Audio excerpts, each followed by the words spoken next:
Okay, and we are live. My guest today is Skye Borgman. She is a award-winning director and cinematographer, probably best known for the true crime documentary Abducted in Plain Sight.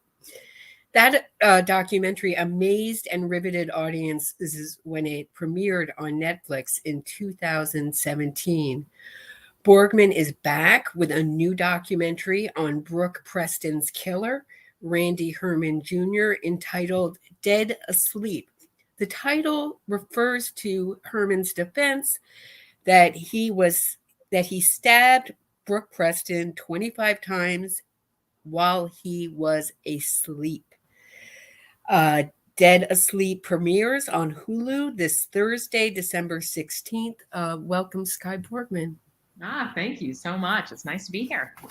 So, what made you want to do this documentary? It was the sleepwalking element. I had never really heard of anybody saying that they killed someone in their sleep. And obviously, when it happened and when I was first thinking about this, I Googled and found other people who had used a sleepwalking defense. But it was something that just was kind of outside of something I really knew much about. And that's what was the most interesting to me was that question. I mean, can someone really kill in their sleep? And what were the challenges to making this documentary? I mean, really, it's exactly that. I mean, I think that we don't really know what happened, nor will we ever really know what happened. I mean, by the end of the film, what Randy, went through the legal system and what happens to him. But to actually know, I mean, he says he doesn't remember. And so really finding that balance of what he remembers, of how much you want to say, yes, he was sleepwalking, of how much you want to say, maybe he wasn't sleepwalking. To me, I mean, there are three possibilities: that he was sleepwalking and doesn't remember, that he was not sleepwalking and is lying, or that he wasn't sleepwalking and killed Brooke and the trauma made him forget. There might be another alternative out there as to what happened, but those were the three to me. And I guess the most challenging aspect was really to keep that ball alive, to keep that pendulum swinging, and having people sort of question his defense and having them believe his defense and then having them question it again, and to take a really balanced approach to the story. And what are your opinions of our judicial system? Well, geez, wow, big question. I mean, it's different in every state, and that's another thing that became infinitely clear looking at this case, because the Florida judicial system is different to every state. I mean, if Randy Herman is convicted, he spends, his life in prison with no possibility of parole, and that's different in California. So, we did a lot. One thing that actually didn't appear in the film, we talked to somebody who was very involved in the correctional institutions in Florida, and had a lot to say about that. It really wasn't part of our story, so it ended up kind of on the cutting room floor. But it's complicated. I mean, I think the judicial system works in some cases, and I think it doesn't work in others. So did you go to this trial, or I know you used clips of the trial. Was this broadcast, or did you read the transcripts, or how did you familiarize yourself with his trial? Yeah, I did not go to the trial. I came onto this story and learned about this story substantially after the trial happened. So initially, I got transcripts of the trial and was able to read through everything. And then the trial footage itself is public information. So we requested to have the trial footage, and we were able to get it. So it was taped but not broadcast. Is that correct? Okay. Yeah. So, and what was the prosecution's theory of the crime? I mean, they thought it was sexually motivated. And there's two details that are interesting in this. One is that he slept with a knife next to his bed and handcuffs, furry handcuffs. And so that hints at some kind of sexual sadism. And you didn't explore that at all. What I got the feeling that the film disregarded a sexual motivation. Why do you think it? I mean, I don't want to assume, but do you think that they were wrong to assume a sexual motivation? No, I don't think they were wrong at all to assume a sexual motivation. After talking to quite a few people, I mean, that sexual sadism element was something, but even the jurors sort of heard that, and it didn't really sit with them, because they had sort of thought that fuzzy handcuffs were more of a sort of a gag gift, a toy gift, and that didn't really speak to sexual sadism, and that a knife by the bed didn't seem all of that. Those two things weren't connected to them. So this, and the prosecution themselves, I don't think they were not necessarily going towards a sexual sadist conviction. They were just going with a sexually motivated crime. So they thought that Brooke was in love. I'm sorry, they thought that Randy was in love with Brooke, and that's how they were going with their prosecution. Who was Brooke Preston, and what was her relationship to Randy Herman? She was a young woman who moved to Florida, and they were friends they knew each other in high school. Randy was actually better friends with her sister Jordan in high school, but they grew up in the same area in Pennsylvania, and then moved down to Florida, and all ended up living in this house together. And from what everybody would talk about, and from social media posts, they were all quite happy and really good friends, and would hang out together, would have parties at their place, and were like brothers and sisters. Interesting. So the film starts out with Herman's 911 call, and he tells the 911 operator, "I know it was me, but I don't remember anything that just happened." And then after questioning, he adds, "Just send the police. It was me. I'm sorry." And I had a lot. I mean, I had a lot of trouble with I got stuck on the 911 call as a viewer, because, for one, if he says he knows it was me, then, I mean, if I'm stabbing someone in my sleep, then how is he not sure that someone didn't sneak in and kill someone? I mean, if you really feel you're not capable of something like this, he seems so certain that he did it. And is it something that I'm not understanding about Sleepwalking? What do you remember? He says he doesn't remember anything. He wakes up over her after being stabbed. He has tremendous damage to his hand. The fight has gone all over the apartment. He's covered her, which shows remorse. That's an element of Amanda Knox murder, Meredith Kercher as well. So he's apologizing for it. And he's not asking for an ambulance, so he knows she's dead.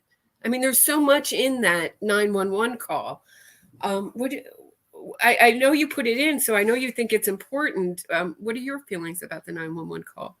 I mean, I think that look, from what Randy said, which is basically that he woke up just after stabbing Brooke and was covered in blood, and the knife was in his hands. And so that's what led him to believe that he had killed her.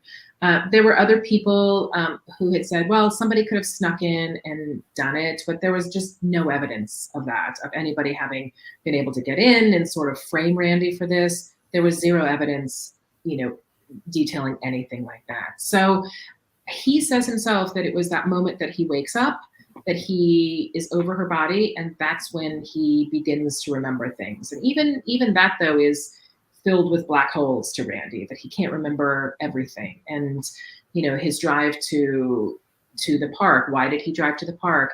They're all questions that we ask. They're all questions that kind of exist in Randy's mind as holes in this sequence of events that happened. But he knew that he killed her. He knew that he woke up, and or at least believed that he killed her. Uh-huh. And there was an incident the day before. Can you talk about that? Yes. So there had been a party the day before Brooke had come home. She'd been out of town, and they spent the day together. They were at the beach. They were drinking.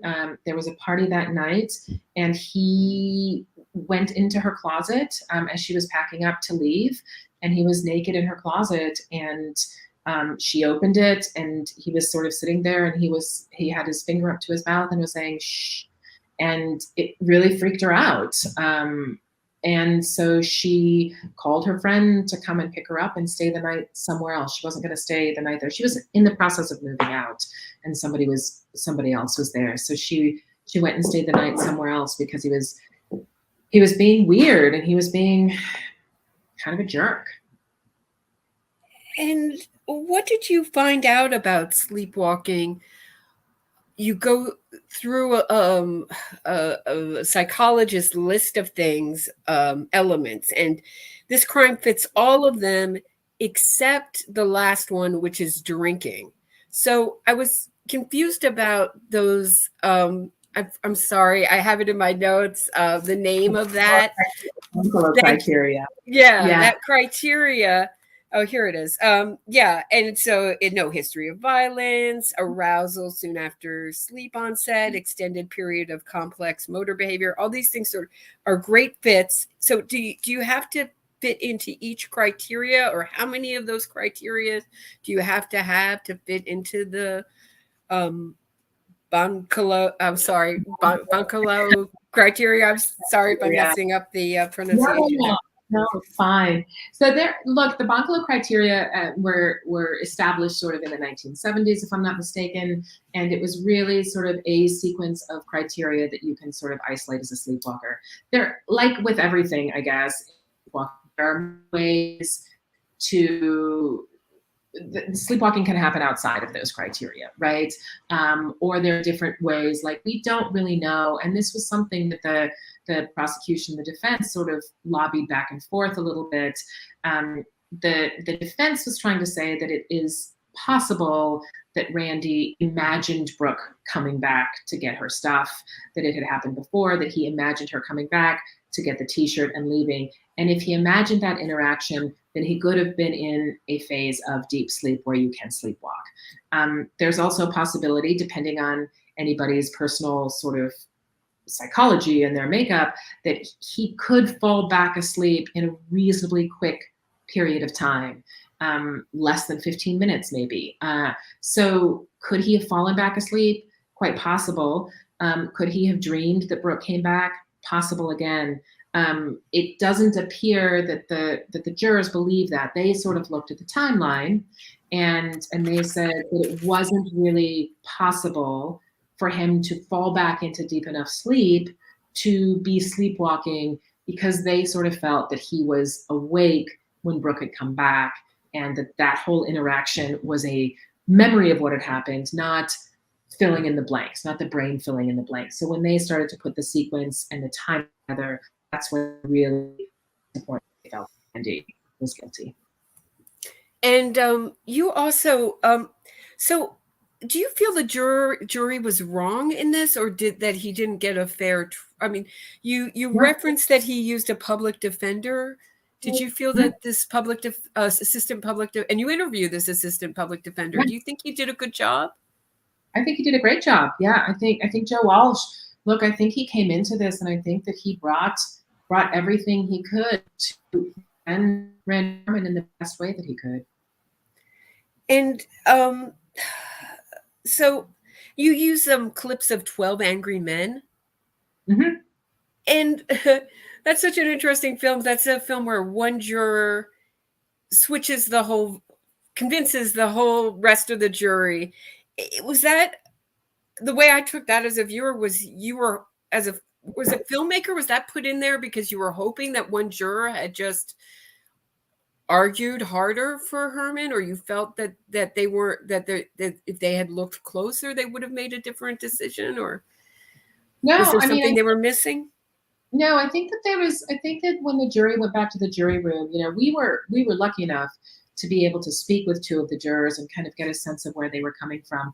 And really, that reference goes very much back to the timeline. The timeline is what got everybody on the same page. And they all sort of, the two jurors that we spoke to, really talked about that and how the timeline was so critical in sort of laying it out. And when Brooke came back, when the neighbor passed by, when Randy left, and looking at that and looking at how, or if it was possible for him to fall back asleep. And to me, it was not so much one person sort of flipping a jury, but it was one isolated event that everybody sort of had come back to. And that I feel, from what the jurors told me, was the one thing that really got everybody to convict Randy Herman. And you said in this film that they lived on social media. So were her text messages crucial in creating this timeline and her social media? Yeah, definitely, because you know when she was texting Randy, and because there are timestamps when she's texting him, when he's texting her back. So he's texting and he's awake, and then the text messages stop, which could be construed as him falling back asleep again. But you also can get a sense of her texting with Kyle too, the night before, how upset she was and how it affected her that Randy was in her closet, naked and sort of creeping her out. So I thought the text messages were very important in telling the story, and the timeline specifically. And you said when you were making Abducted in Plain Sight that you were so disturbed when you were editing that you had to take kind of breaks from it. Was this a totally different kind of experience making this? I mean, were you? I guess I have so many questions. I'll do one at a time. That's my question, and then I have a lot of questions for But you. you're asking the difference between sort of editing. Yeah, which is this is they said this was one of the most disturbing crime scenes the blood analyst said in this that she'd ever seen. Yeah. What kind of effect does this have when you're putting together a film like this? I mean, it's traumatic, you know. I mean, you're living with these images, and it's hard images. You know, they're hard images to deal with. It's a hard story to tell.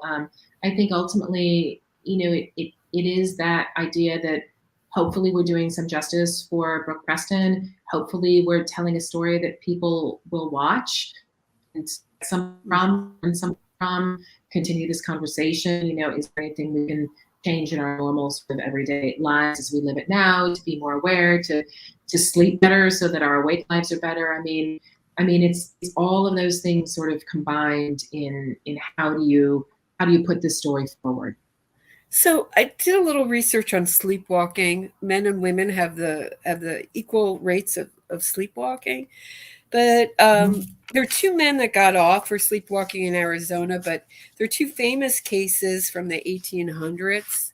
One, the Tyrell case, where he murdered a prostitute, burned down the brothel, got off for sleepwalking. There's another case. Hold on one second. There's also another case, Simon Fraser, who was acquitted of killing his infant son in 1870. But women don't seem to murder and say they did it in their sleep. Don't seem to murder their partners. I mean, we don't murder at the same rate anyway, but No. we don't seem to use this defense. I found one woman who robbed recently, like a couple years ago, did a robbery, she said, in her sleep, but not murder. I mean, you talk about toxic masculinity in this. What role do you think that, or just being biologically male has to do with this kind of aggression and violence?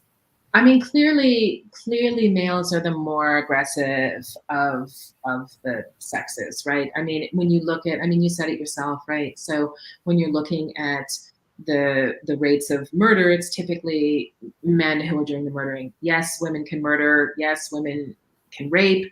Yes, women can commit all these crimes. But I think it really is that primitive brain, and we talk about that a little bit with Dr. Pressman, talking about this primitive brain and how men are a little bit more conditioned to protect, to fight, to be violent. And I think that's probably why there are higher rates of men murdering. There are going to be higher rates of men murdering in their sleep. I think that pretty much goes along with it. Interestingly, though, too, when I was doing research and you know, looking for videos of people sleepwalking, for the most part, there's certainly videos of people sleepwalking that they take of themselves and post on social media. There's definitely some men sleepwalking, but more women would post videos of themselves sleepwalking than men would, and that's a really interesting dynamic too. I mean, maybe they were all, look, and they weren't violent sleepwalking videos that people were posting either. They were more sort of comedic, of like going to the refrigerator at night and checking out what that kind of stuff is. But women posted a few more videos than you might expect. So they're more exhibitionistic about their sleepwalking, maybe. And also, I've never seen another case. His father, 2 years before Brooke Preston's murder, Herman's father killed his girlfriend, then killed himself. Yeah. And And the way that he did this, he killed Brooke Preston, then he fled the scene and said, "Come pick me up in the park." Do you think in some ways he was really following the blueprint of his father's murder I don't know. or That's life? the age-old question, right? Are we born or bred to be murderers? And it's a good one. I mean, the similarities are significant and they're striking. Randy Herman Sr. did something very similar. He murdered his girlfriend and then left. It took, it was a longer period of time, and he didn't call the police and confess. He ended up committing suicide. But it is striking how similar these two things are. I think Randy was deeply, deeply affected by his father, and his father's, what he perceived as his father's abandonment of Randy. And I think it affected him his entire life. And I think that Randy, I think his decisions and the way that he went through his life, I think his father was always a bit of a shadow to him. And you were quoted in Voyage LA saying, "A lot of the documentaries I make explore themes around abuse and trauma." Mm-hmm. How do you think abuse and trauma come into play in this story? I mean, I absolutely think that Randy carried trauma with him from a young age, from his feelings of abandonment. I think he carries trauma with him now. I think trauma is it's a big thing, and it's a very serious thing, and it can affect us in such big ways, and how we respond to it. And I think how we cope with trauma, how we deal with trauma, it's a very personal thing, and everybody deals with it and copes with it in a different way. But I absolutely think that there was a lot of trauma in Randy's life. Is that an excuse? Absolutely not. But I think that trauma could possibly have put him in a position where he wasn't really able to sort of deal with or acknowledge his own responses to situations. You interview Randy Herman Jr. in this. You interview his mother, his sister. What was your feeling about his character? Did you grow to really like him? Do you feel it's important to stay detached? What kind of relationships did you have with Randy Herman and the subjects of your documentaries in general? Yeah, I mean, I think it depends really, on who the subjects are. With Randy, we don't have a close relationship. We were able to spend an hour with him in an interview. We have had phone calls with him sort of leading up to that interview, and some emails with him. But I think it's always each relationship is a unique experience and a unique relationship. So I didn't feel that it was terribly important to have a close relationship with Randy. I feel like in order to be able to tell a story in a balanced way, you have to judge what each relationship is like. And sometimes you want them to trust you clearly. I also want to be able to have an open mind and to be able to listen to each individual story. I mean, I think I've really learned from all of these stories that, you have to believe everything and you have to question everything. And so it's that constant, sort of knowing that anything could be the truth, but also knowing that anything could be a fabrication. And that's how I go into a lot of these interviews.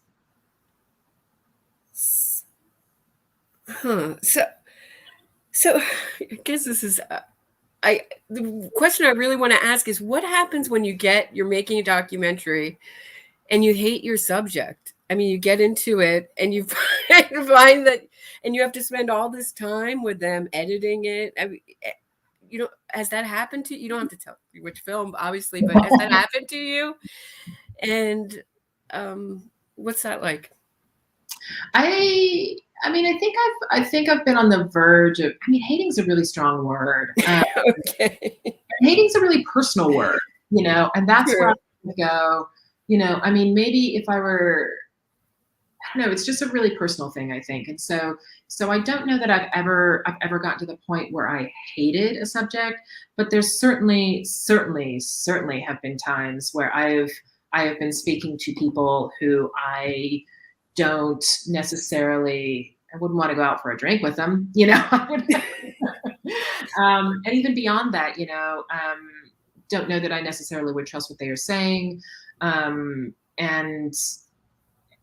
where I can say that there's not really a lot that I like about that person. There's you know, I've certainly been in interview situations with that before, and it's hard. I mean, it's hard because I also want to listen to people and to have an open mind and an open heart. But I think there's certainly are moments where that's just simply not warranted or not deserved.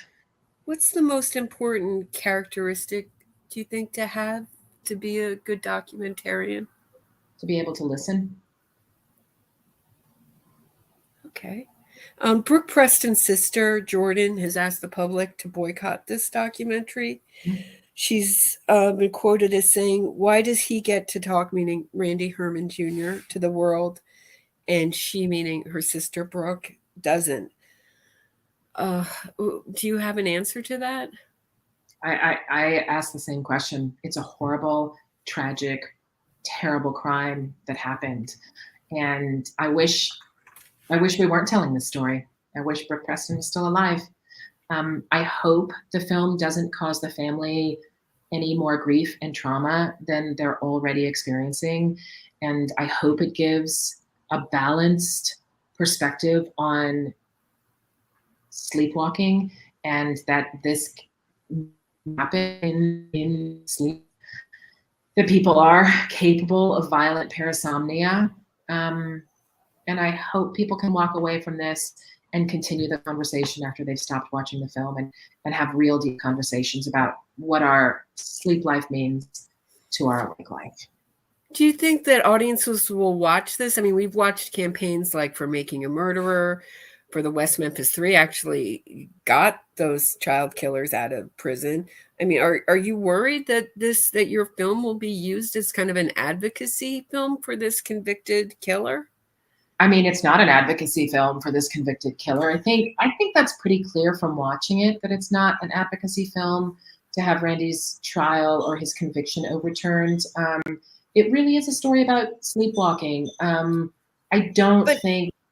Yeah. I mean, I asked that, but that's a theory that the jury rejected. So if you're so I think it's a fair question to ask, right? I mean, we've seen so many of these, you know. Well, I think it is quite a different film, though. I mean, I mean, this film is not made with the intent of overturning Randy's conviction. Okay. Whereas the other films, I think, were. You know, they feel that that the subject of their film was convicted, and that conviction is wrong. Right. And that's not what this film is about. Thank you for saying that, because I was unclear to me. I wasn't sure, you know. I really was unsure. What do you hope that audiences get out of this, watching this movie? Yeah, I mean, I really hope that they can sort of take a look at their lives, their lives, and technology and devices and psychology, and kind of look at how their life is when they're awake, and sort of pay attention to how they're sleeping a little bit better, and you know, to appreciate the relationships that they have. Thank you so much. Thank you so much for doing this. I've really enjoyed this. And where can people, the documentary premieres Thursday on Hulu. Is there anything else that I missed in promoting it? No. Yeah, Thursday, December 16th on Hulu. And I hope you watch it. And I hope you continue the conversation afterwards. Okay. Thank you so much. Thank you.